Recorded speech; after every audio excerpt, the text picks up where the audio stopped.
I want you to reimagine how life is organized on Earth. Think of the planet like a human body that we inhabit. The skeleton is the transportation system of roads and railways, bridges and tunnels, air and seaports that enable our mobility across the continents. The vascular system that powers the body, or the oil and gas pipelines and electricity grids that distribute energy. And the nervous system of communications is the internet cables, satellites, cellular networks, and data centers that allow us to share information. This ever-expanding infrastructural matrix already consists of 64 million kilometers of roads, 4 million kilometers of railways, 2 million kilometers of pipelines, and 1 million kilometers of internet cables. What about international borders? We have less than 500,000 kilometers of borders. Let's build a better map of the world. And we can start by overcoming some ancient mythology. There's a saying with which all students of history are familiar. Geography is destiny. Sounds so grave, doesn't it? It's such a fatalistic adage.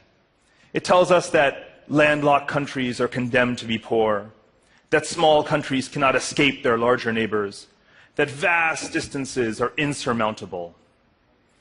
But every journey I take around the world, I see an even greater force sweeping the planet: connectivity. The global connectivity revolution, in all of its forms, transportation, energy, and communications, has enabled such a quantum leap in the mobility of people, of goods, of resources, of knowledge, such that we can no longer even think of geography as distinct from it. In fact, I view the two forces as fusing together into what I call connectography. Connectography represents a quantum leap in the mobility of people, resources, ideas, but it is an evolution of the world from political geography, which is how we legally divide the world, to functional geography, which is how we actually use the world, from nations and borders to infrastructure and supply chains. Our global system is evolving from the vertically integrated empires of the 19th century through the horizontally interdependent nations of the 20th century into a global network civilization in the 21st century. Connectivity, not sovereignty, has become the organizing principle of the human species. We are becoming this global network civilization because we are literally building it. All of the world's defense budgets and military spending taken together total just under $2 trillion per year.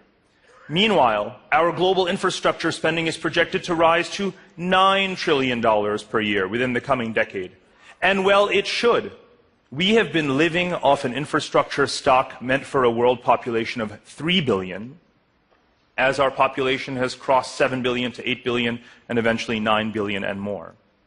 As a rule of thumb, we should spend about $1 trillion on the basic infrastructure needs of every billion people in the world.